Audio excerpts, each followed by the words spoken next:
내 마음에 새겨진 이름은 아름다운 보석. 내게 있는 귀한 비밀이라 내 마음에 숨겨진 기쁨. 예수.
이제 다 같이 일어서셔서 8월 30일 주일날 예배를 시작하겠습니다. 하나님께서 우리에게 주신 가장 큰 계명은 하나님을 사랑하라는 것입니다. 우리는 하나님을 어떻게 사랑해야 합니까?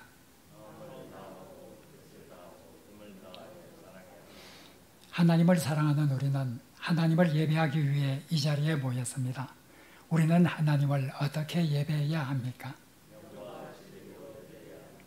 이제 하나님을 전심으로 사랑하는 우리의 마음을 모아 영과 진리로 하나님을 예배하겠습니다.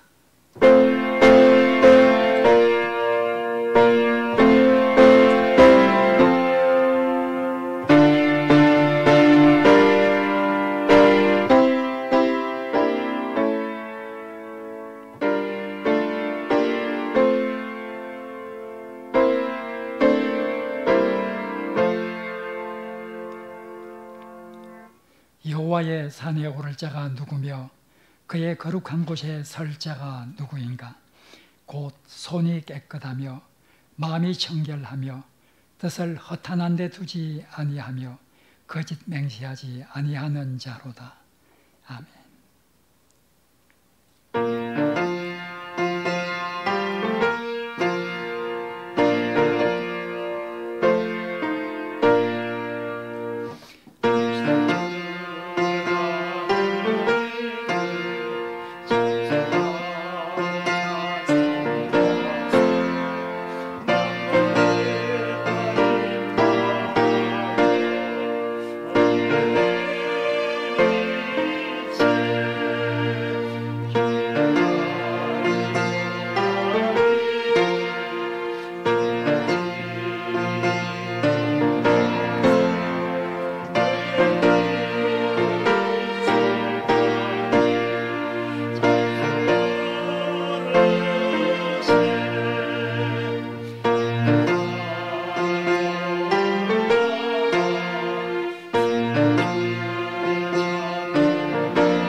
이제 하나님 앞에서 우리의 죄와 허물을 자복함으로 하나님과 우리 사이의 장벽이 되고 있는 이 장벽을 허물고 우리의 예배가 하나님께 온전히 상달되도록 하는 시간을 갖겠습니다.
만일 우리가 우리 죄를 자백하면 그는 미쁘시고 의로우사 우리 죄를 사하시며 우리를 모든 불의에서 깨끗하게 하실 것이며 이 신실한 하나님의 약속의 말씀을 굳게 믿으며 우리가 고백한 죄와 허물이 용서받았음을 확신하시기를 바랍니다.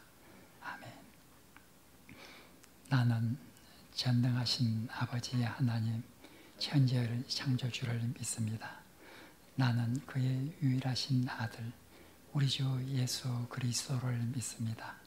그는 성령으로 잉태되어 동정녀 마리아에게서 나시고 본디오 빌라도에게 고난을 받아 십자가에 못 박혀 죽으시고 장사된 지 사흘 만에 죽은 자 가운데서 다시 살아나셨으며 하늘에 오르시어 전능하신 아버지 하나님 우편에 앉아 계시다가 거기로부터 살아있는 자와 죽은 자를 심판하러 오십니다. 나는 성령을 믿으며 거룩한 공교회와 성도의 교제와 죄를 용서받는 것과 몸의 부활과 영생을 믿습니다. 아멘.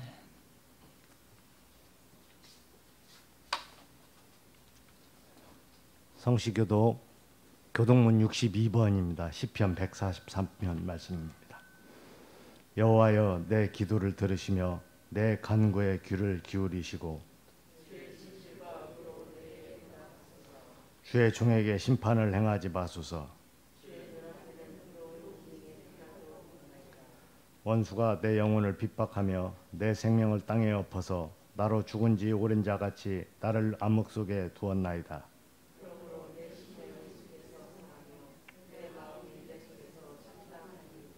내가 옛날을 기억하고 주의 모든 행하신 것을 읊조리며 주의 손이 행하는 일을 생각하고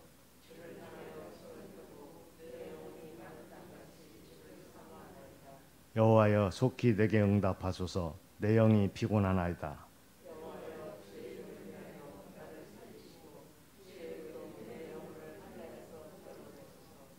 주의 인자하심으로 나의 원수들을 끊으시고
우리의 갈 길을 인도하시는 거룩하신 하나님 아버지, 하나님 아버지께 찬양과 영광을 올려드립니다.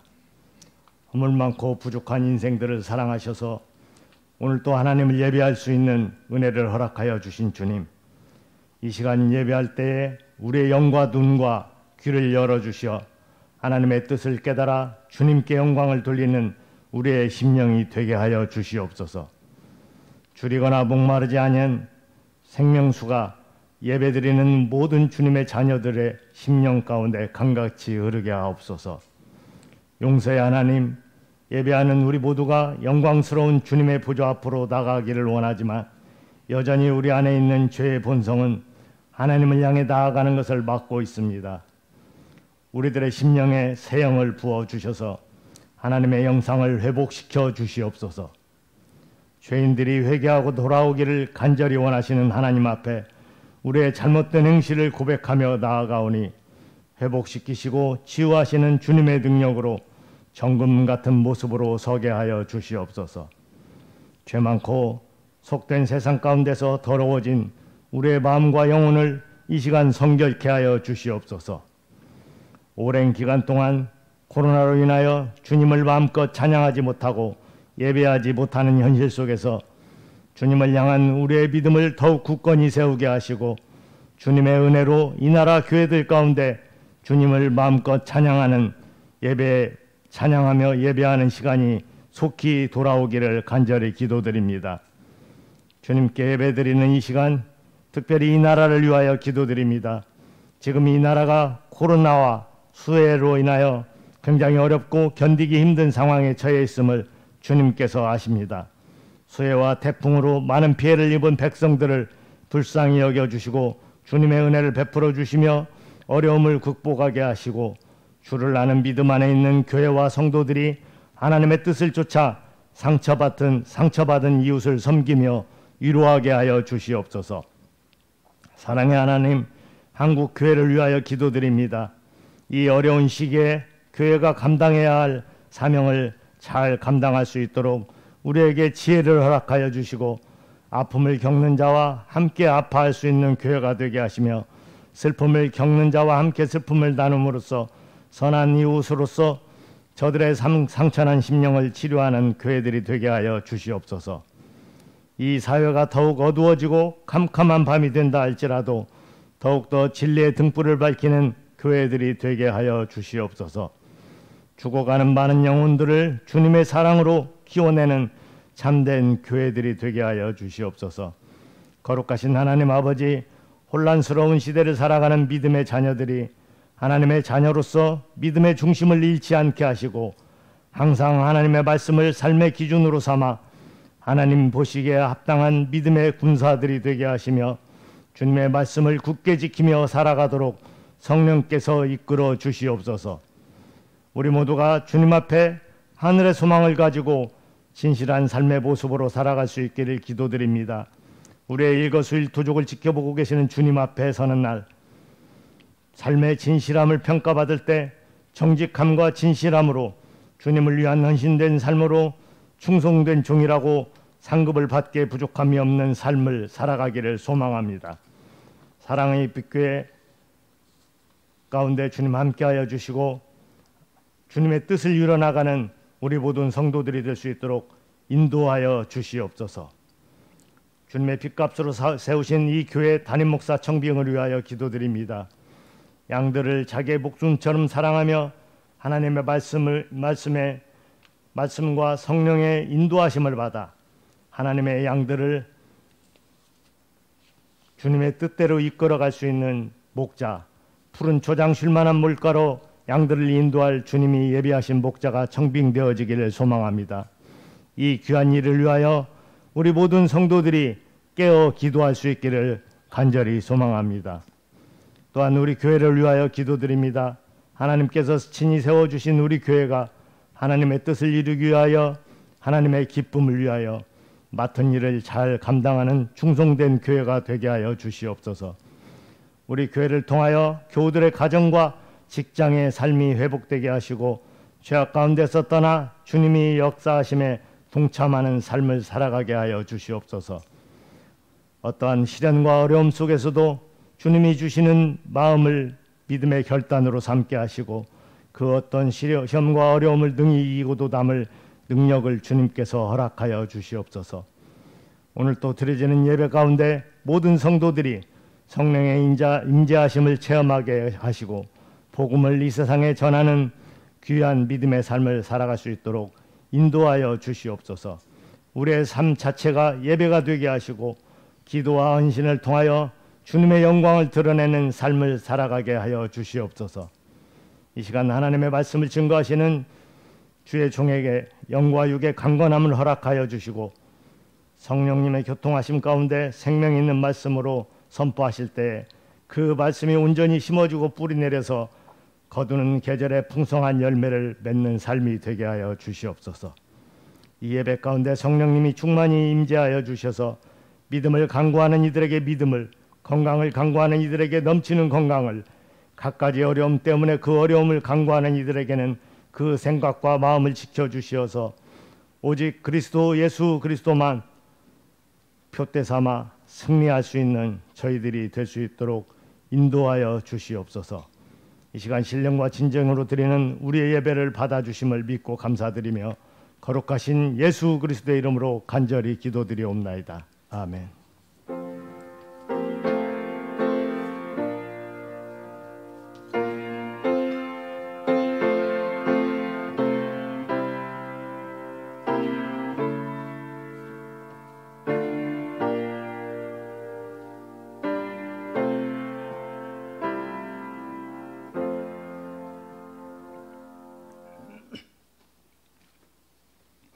오늘 봉독할 하나님 말씀은 빌립보서 3장 10절에서 16절 그리고 디모데후서 4장 6절에서 8절 말씀입니다. 빌립보서 3장 10절에서 16절 말씀입니다. 내가 그리스도와 그 부활의 권능과 그 고난의 참여함을 알고자 하여 그의 죽으심을 본받아 어떻게 해서든지 죽은 자 가운데서 부활에 이르려 하노니 내가 이미 얻었다 함도 아니요 온전히 이루었다 함도 아니라 오직 내가 그리스도 예수께 잡힌 바 된 그것을 잡으려고 달려가노라. 형제들아, 나는 아직 내가 잡은 줄로 여기지 아니하고 오직 한 일, 즉 뒤에 있는 것은 잊어버리고 앞에 있는 것을 잡으려고 표대를 향하여 그리스도 예수 안에서 하나님이 위에서 부르신 부름의 상을 위하여 달려가노라. 그러므로 누구든지 우리 온전히 이룬 자들은 이렇게 생각할지니 만일 어떤 일에 너희가 달리 생각하면 하나님이 이것도 너에게 나타내시리라. 오직 우리가 어디까지 이르렀든지 그대로 행할 것이라. 디모데후서 4장 6절에서 8절 말씀입니다. 전제와 같이 내가 벌써 부어지고 나의 떠날 시각이 가까워왔도다.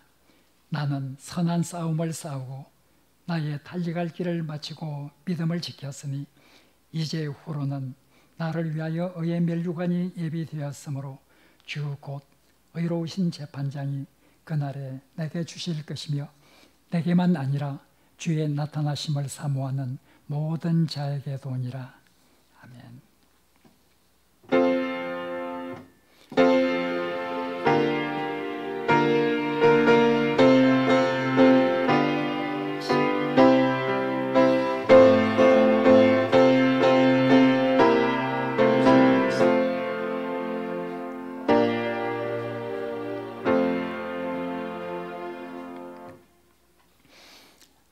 우리가 신앙의 길을 걸어갈 때 때때로 해이해지기도 합니다. 사실 대부분의 경우에는 신앙은 굴곡이 있어서 때로는 해이해지고 때로는 열심을 내고 하는 이런 형식이 반복되는 것이 사실입니다. 신앙이 해이해지지 않고 끝까지 달려갈 길을 달려가면 얼마나 좋을까 이런 생각을 해보게 됩니다. 특별히 현재 우리 한국교회는 신종 코로나 감염 사태로 인해서 큰 위기에 당면해 있습니다. 여러 가지 위기가 있겠지만 그 중에 제가 생각에 가장 큰 이유는 그리스도인들의 신앙이 해이해지기 쉬운 이런 국면이라 이런 생각을 해보게 됩니다. 이런 때에 정말 신앙의 길을 끊임없이 달려갔던 한 위대한 사도의 삶을 우리가 생각해 보는 것도 참 우리의 삶에 도움이 될 것이라 이런 생각이 들었습니다. 바울은 신앙의 길을 살아가는 그리스도의 삶을 달리기를 하는 경주자의 비유를 해서 종종 교훈을 합니다. 고린도전서 9장 24절에 보면 바울은 다음과 같이 이야기합니다. 올림픽 경기에서 어떤 한 종목에 많은 경주자가 달려갈지라도 그 다름질을 해서 상을 얻는 사람은 한 사람이라. 이와 같이 너희들도 그 상을 얻기 위해서 열심으로 다름질을 하라고 권면을 하고 있습니다. 신앙의 길을 달리기에 이렇게 비유를 하고 있습니다. 갈라디아서 2장 2절에서도 바울은 자기의 행한 하나의 행동 양식을 설명하면서 내가 이렇게 행동한 것은 내가 지금까지 달려온 것과 지금 달리고 있는 이 다름질이 결코 헛되지 않도록 하기 위함이었다. 이렇게 설명을 하고 있습니다. 우리의 신앙의 길은 바로 달리기를 하는 경주자와 같다. 이런 인식을 바울은 늘 하고 있습니다. 오늘 본문 빌립보 교회에 보내는 편지에서도 바울은 말하고 있습니다. 바로 오늘 빌립보서 3장 12절에서 바울은 말합니다. 바로 나는 내가 이미 얻었담도 아니다. 나는 온전히 이루었다고도 생각하지 않는다. 나는 그리스도께 잡힌 바 된 그것을 잡기 위해서 달려가노라. 경주를 하고 있다. 하고 말하고 있습니다. 14절에서도 다시 한번 다른 박질에 대해서 이야기합니다. 14절에서 바울은 오직 표대를 향해서 열심히 달림질하고 있다. 그리스도 예수 안에서 하나님께서 부르신 그 부름의 상을 위하여 달려가노라. 이렇게 바울은 말하고 있습니다. 나는 최선을 다해서 다른 박질을 하고 있다. 나는 최선을 다해서 달리기에 임하고 있다. 뒤의 것은 보지 아니하고 오직 목표점을 향해서 최선을 다해서 달리는 혼신의 힘을 향해서 달리는 경주자와 같은 이런 삶을 나는 살고 있노라. 이렇게 자신 있게 빌립보 교인들을 향해서 말하고 있습니다. 무엇을 얻기 위해서 이렇게 열심히 달려갈까? 12절에서 내가 이미 얻었담도 아니요 온전히 이루었담도 아니라 말하고 있는데 무엇을 얻었다 하는 것인지 그 목적어는 생략되어 있습니다. 무엇을 얻기 위해서 이렇게 열심으로 표대를 향해서 달려가고 있을까? 우리 개역 개정은 10절과 11절과 12절을 한 문장으로 번역을 하였습니다.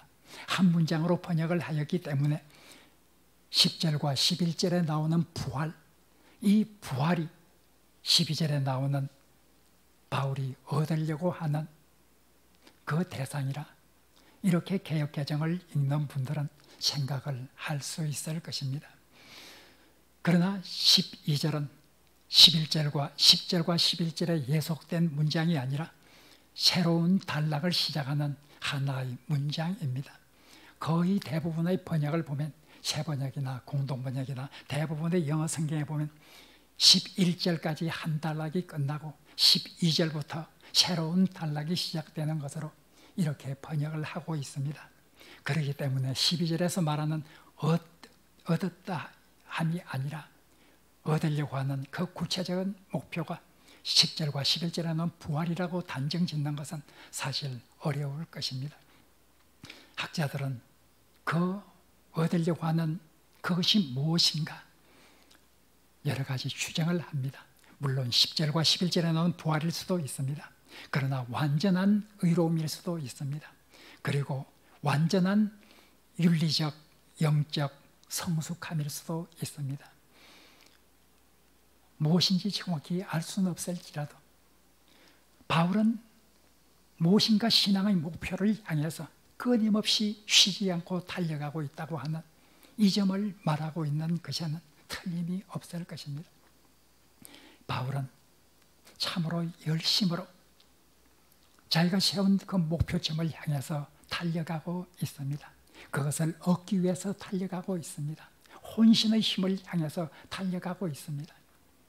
저는 이 구절을 읽으면서 이때 바울의 나이가 작지도 적지도 않았을 텐데 이런 신앙의 길을 꿋꿋이 걸어간다고 하는 것이 참으로 존경스럽게 생각이 되었습니다. 그때 바울의 나이가 몇 살인지 정확히 알 수 없습니다. 아마 이 빌립보서는 다른 옥중 서신들과 함께 로마 옥에서 쓰여졌을 것이다. 이렇게 추정을 일반적으로 합니다. 그렇다고 하면 이 로마 옥에 갇혔을 때는 바울의 생애 말기가 됩니다. 바울의 생애 말기에 바울은 몇 살쯤 되었을까? 우리는 정확히 알 수가 없습니다.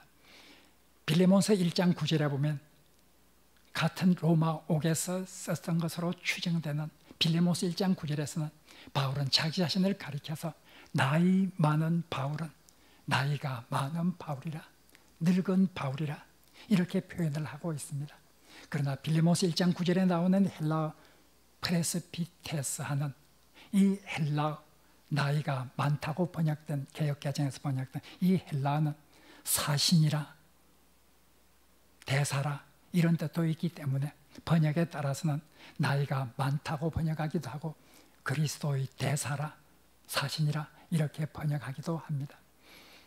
어쨌든 빌레몬서 1장 9절에서 나오는 이 나이 많은이라고 번역된 이 헬라어 단어의 원래의 의미가 무엇이든 간에 적어도 바울의 생애 말년 로마 옥에서 이젠 마지막 생애를 보내고 있을 때의 나이는 상당한 나이가 되었을 것임에 틀림이 없습니다. 이런 때에도 바울은 지치지 않고 그 달려갈 길을 혼신의 힘을 다해서 달려간다고 하는 이 바울의 모습을 보면서 얼마나 감동을 받았는지 모릅니다. 나이가 들면 목표가 흐릿해집니다. 이 나이에 목표를 세워서 무엇을 할 수 있으랴? 무슨 소용이 있으랴? 이 나이에 새로운 비전이 무슨 의미가 있으랴? 이렇게 생각하기도 합니다. 나이가 많아지면 체력이 저하되어서 계속해서 다른 박질을 하는 것도 쉽지 않습니다. 나이가 많아지면 달리고자 하는 그 의지도 약화되어서 혼신의 힘을 다해서 달린다는 것은 쉽지 않습니다. 그런데도 바울은 여전히 과거와 똑같이 아니면 과거보다도 더 분명한 목표를 가지고 더욱더 열심히 살고 있는 것처럼 보입니다. 사실 나이가 들면 목표 지점이 흐릿해 보이기도 하죠. 그러나 신앙의 세계에서는 그렇지 않은 것으로 보입니다. 바울을 보면 결코 그렇지 않은 것으로 보입니다. 나이가 들어서 죽음에 가까워지면 인생이 다 끝날 무렵이 되면 될수록 목표점이 더욱더 분명해집니다. 단거리 경주나 또 장거리 경주를 할 때 목표 지점이 보이게 되면 그 목표 지점을 향해서 마지막 스퍼트를 하게 되는 것이 일반적인 경주의 양식입니다. 바울은 아마 그 목표점이 가까워 올수록 그 목표점이 더욱더 그 시야에 확실히 들어오고 그 시야에 확실히 들어옴으로써 더욱더 열심을 내는 마지막 스파트를 내는 이런 모습으로 살아간 것이 아닐까 이렇게 생각되기도 합니다. 참으로 이렇게 바울은 열심으로 달려가고 있습니다. 우리가 지금까지 달려온 그 지점이 어느 지점에 있습니까? 우리가 지금까지 살아온 신앙의 경주를 해온 그 단계가 어디에 이르고 있습니까? 우리가 어떤 지점에 이르렀든지 여기에 계신 분들, 저를 포함해서 모든 사람 한 사람은 다 개인적으로 경주를 해서 이런 그 지점이 다를 수밖에 없을 것입니다. 그러나 바울은 오늘 16절 빌립보 교인들에게 보낸 이 3장 16절에서 말합니다. 우리가 사람에 따라서 이런 지점은, 이 경주에서 이런 지점은 다 다를지라도 다 같이 한 뜻으로 이와 같이 살아야 한다. 신앙이 해해지지 않고 끝까지 질주하는, 혼신의 힘을 다해서 일생 동안 질주하는 이런 삶을 살아야 합니다. 16절에서 그렇게 권면을 하고 있습니다. 우리가 어디에 이르렀든 간에 우리가 이르는 그 지점에서 혼신의 힘을 다해서 계속해서 달려가야 합니다. 이렇게 말하고 있습니다. 이것이 바로 후회 없는 삶을 살게 되는, 하나님께서 원하시는 그런 길이 될 것입니다. 바울은 이런 귀한 메시지를 우리들에게 주고 있습니다. 우리가 어떻게 살아야 할 것인가? 때로는 해해질 수밖에 없는 것이 신앙의 길이지만은, 그러나 할 수만 있으면 해해지지 않고 끝까지 달려갈 길을 다 갈 수 있는 이런 신앙의 삶을 살면 얼마나 좋을까? 이렇게 생각을 해보게 됩니다. 죄에 관한 이야기를 다시 한번 하게 되는 것을 용서해 주시기를 바랍니다.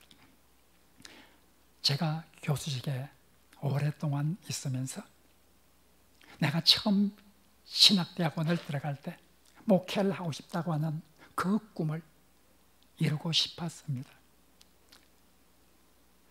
교수직에 있으면서 참 편안하게 가르칠 수 있었습니다. 학생들에게 인정도 받고 가르치는 것 자체가 제 적성에도 맞았기 때문에 이렇게 학교에서 생활하는 것이 어떤 점에서는 참 행복했습니다. 그러나 제 마음속에 늘 한 가지 짓누르고 있는 것이 있었습니다. 이런 식으로 교수직을 하다가 은퇴를 하고 하나님 앞에 가게 되면 내가 내놓을 것이 무엇이 있을까? 하나님께서 나를 어떻게 평가하실까? 편하다고 하는 그것이 나의 상이 될 수는 결코 없을 테인데, 내가 행복하다고 생각하던 그것이 하나님 보시기에 또한 아름답다고 생각하는 것이 아닐 수도 있을 텐데, 내가 이렇게 안일을 하고 편안하게 일평생을 살다가 하나님 앞에 선다고 하면 내가 하나님 앞에서 평가받을 때 어떤 평가를 받을 수 있을까? 이런 생각이 늘 들게 되었습니다. 목회를 한다는 것, 그것이 하나님 앞에서 참으로 아름다운 일이 아닌가? 잘 가르치는 것보다 잘 목회하는 것이 더욱더 하나님 앞에 아름다운 일이 아닐까? 이런 생각이 들게 되었습니다. 학생들에게 늘 이야기했습니다. 여러분들 중에 교수가 되고자 하는 그런 꿈을 가진 사람들도 흔히 있지만 사실 교수로 있는 것보다 목회를 잘하는 사람, 그런 사람이 하나님 앞에 더 큰 상을 받을 것입니다. 제가 느낀 그것을 우리 학생들에게 늘 이야기하곤 하였습니다. 제가 이대로 학교에서 그냥 머물다는 것, 그것은 편한 길인지 모르지만 그것이 결코 하나님 앞에서 내가 내놓을 것이 될 수가 없다 하는 이런 생각이 들었습니다. 목회를 통해서 하나님 앞에, 더 좋은 목회를 통해서 하나님 앞에 영광을 돌리고 싶다. 그러나 그때가 쉽게 오지 않았습니다. 왜냐하면 유학을 할 때 학교에서 지원을 받고 유학을 했기 때문에 학교에 대해서 가르쳐야 될 의무연한이 있었습니다. 의무연한이 지나고 나서 이젠 목회를 하고 싶다고 했을 때 학교에서 허락을 하지 않았습니다. 총장님께서 극구 만류를 하고 조금만 더 있어달라 하고 요청을 해서 그 요청도 뿌리칠 수가 없었습니다. 조기 은퇴를 하기는 했지만 은퇴를 얼마 남지 않고 조기 은퇴를 할 수밖에 없었습니다. 늘 생각할 때 정말 무엇이 하나님 앞에 섰을 때 하나님께 더 좋은 평가를 받을 수 있을까? 이런 생각을 늘 하게 되었습니다.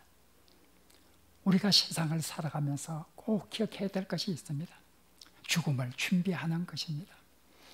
제가 은퇴를 하고 목회를 하겠다고 제 아내에게 말할 때도 죽음을 준비해야 되는데 이대로 살아가는 이 삶으로 죽음을 준비할 수는 없다.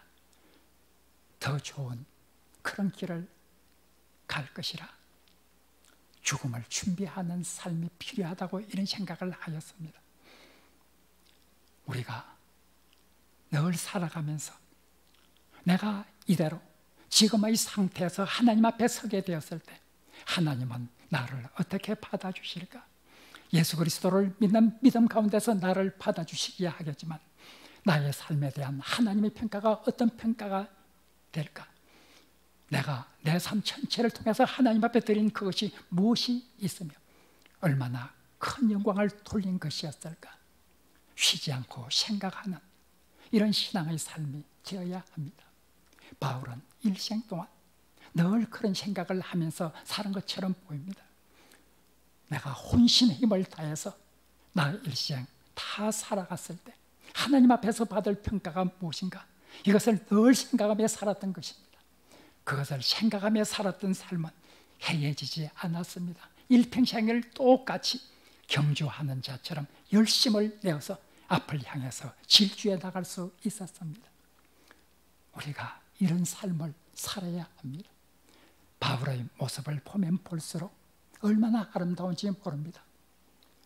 그는 적어도 선교 생활을 25년 이상을 하였습니다. 지칠 때도 되었고 그렇게 모진 핍박 가운데서 참으로 포기할 때도 되는데 결코 지치거나 포기하지 않고 부름의 상을 향해서 그리스도 예수 안에서 하나님께서 부르신 그 부름의 상을 향해서 달려가는 그런 바울의 삶은 우리 모두에게 큰 감동으로 다가올 수밖에 없을 것입니다. 이렇게 살아간 바울이 죽음 앞에서 어떻게 생각하게 되었을까요?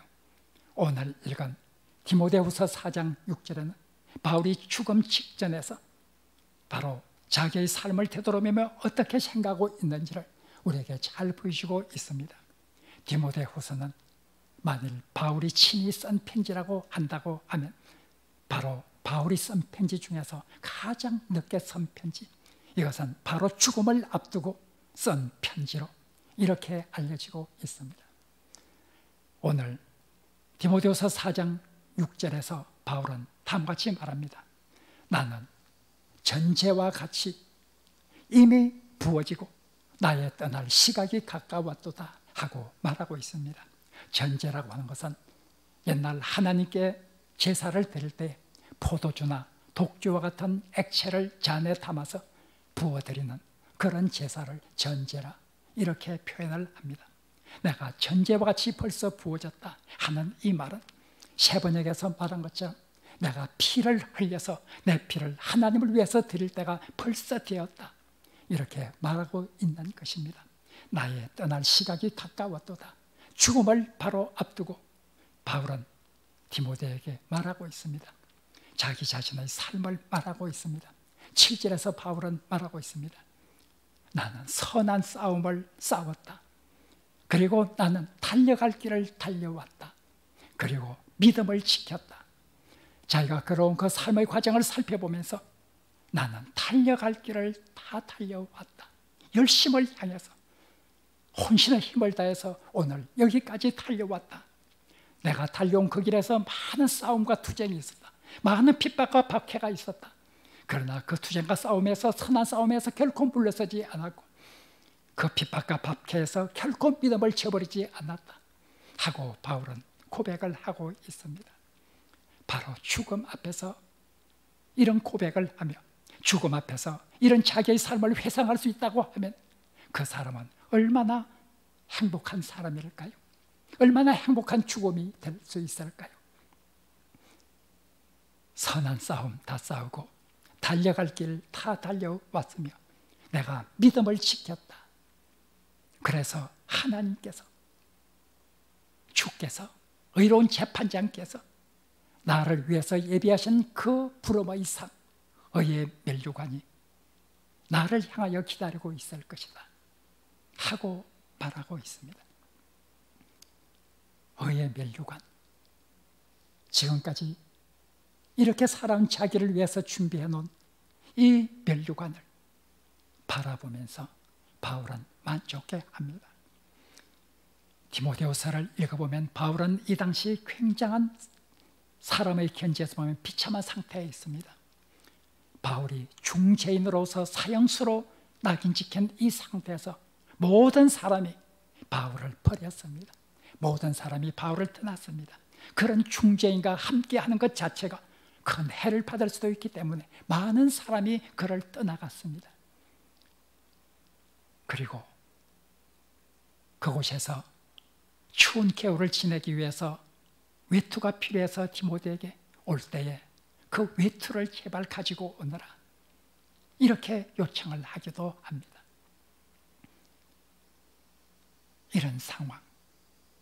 이런 상황에서 죽음을 맞지만 그래도 바울에게 큰 비전이 있었습니다. 하나님께서 나를 위해 준비해 주신 그 의의 면류관이 나를 기다리고 있다. 이런 만족감 속에서 마지막 생을 맞이하고 있는 바울을 봅니다. 사랑하는 교회 여러분, 우리가 어떻게 살아야 합니까? 바울처럼 살 수 있는 이런 믿음, 우리가 다시 한번 생각해 보아야 합니다. 후회 없는 삶, 항상 죽음을 생각하고 죽음을 준비하는 삶. 그래서 하나님 앞에 조금이라도 큰 영광을 드리기 위해서 혼신의 힘을 다해서 경주자가 목표 지점을 향해서 최선을 다해서 달리듯이 열심히 달려가는 이런 바울의 삶, 이런 바울의 삶이 우리가 본받는 삶이 되어서 하나님께 큰 영광을 돌리는 놀라운 하나님의 은총과 우리 모두에게 있기를 간절히 바랍니다.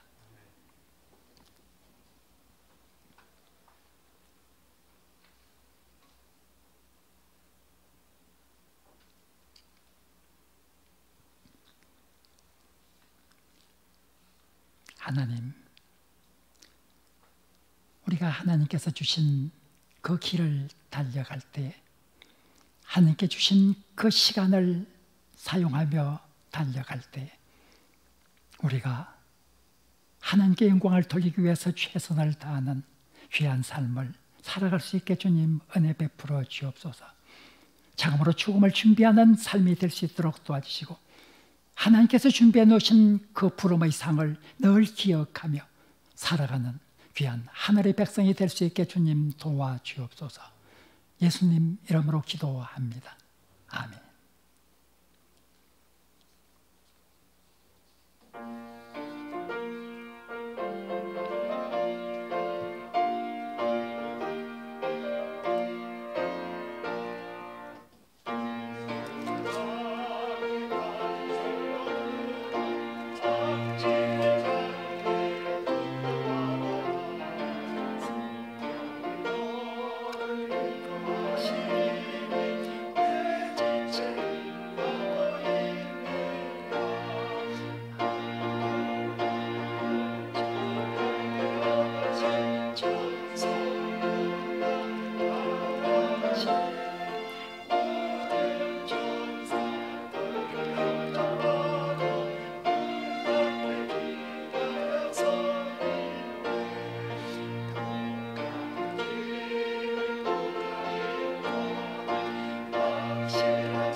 여호와는 우리에게 복을 주시고 우리를 지키시기를 원합니다. 여호와는 그의 얼굴을 우리에게 비추사 은혜 베푸시기를 원합니다. 여호와는 그 얼굴을 우리에게로 향하여 드사 평강 주시기를 원합니다. 옆 사람과 인사하겠습니다. 하늘의 평화 있기를 빕니다. 교회 소식입니다. 8월 말까지 담임 목사 청빙 추천을 받고 있습니다. 내일이 8월 말입니다. 이를 위해서 기도해 주시기 바랍니다. 다음 주일 9월 6일은 총회가 정한 총회 주일입니다. 105회기 이번 회기 총회 주제는 주여 이제 회복하게 하소서, 이런 주제입니다. 9월 5일 이번 토요일 예정이었던 최숙희 목사님의 딸 최가을 양의 결혼 예식이 내년 3월로 연기되었습니다. 착오 없으시기 바랍니다. 다시 확산되고 있는 신종 코로나 감염을 예방하기 위해 방역 수칙을 지켜주시길 바랍니다. 신종 코로나 감염 사태가 진정되어 공동체 예배가 온전히 회복될 수 있도록 기도해 주시기 바랍니다. 지난 주일 김현숙 권사님 15회째 금년 들어 성경을 완독하셨습니다. 축하를 드립니다. 당분간 피택자 교육은 생략을 합니다. 비대면 예배가 길어질 때 피택자 교육을 어떤 형식으로 할 것인지에 대해서는 다시 깊이 생각해 보도록 하겠습니다. 그리고 장로 후보로 피택된 세 분은 예배가 마친 후 잠시 목양실에 모여주시기 바랍니다. 노예 고시에 관해서 잠깐 말씀을 드리도록 하겠습니다. 지난 주일, 2주일 전에 앞으로 2주일 동안 이렇게 비대면 예배를 드리겠다. 9시 녹화 예배 그리고 비대면 예배로 11시 예배로 드리겠다. 이렇게 말씀을 드린 적이 있습니다. 오늘이 2주째입니다. 다음 주부터 어떻게 할 것인지는 이번 주에 당회에서 논의를 해서 여러분들에게 정교인 문자 메시지를 통해서 다시 고지해 드리도록 하겠습니다. 이제 다 같이 일어서셔서 찬송가 420장을 부르시겠습니다.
사랑하는 성도 여러분, 하나님 사랑과 함께 하나님께서 우리에게 주신 큰 계명은 이웃 사랑입니다. 우리는 이웃을 어떻게 사랑해야 합니까? 우리는 사랑하는 이웃이 사는 세상에서 어떻게 살아야 합니까? 이제 세상으로 나가 전심으로 이웃을 사랑하며 소금과 빛의 역할을 다하시기를 바랍니다. 하나님께서 우리와 함께 하실 것입니다. 우리 구주 예수 그리스도의 은혜와 우리 하나님의 그 지극하신 사랑과 우리 성령님의 교제하심이 오늘도 우리의 달려갈 길을 혼신의 힘을 다해서 달려갈 길을 다짐하는 우리 하늘의 백성들 위해 지금부터 영원토록 함께 없시기를 간절히 축원하옵나이다. 아멘.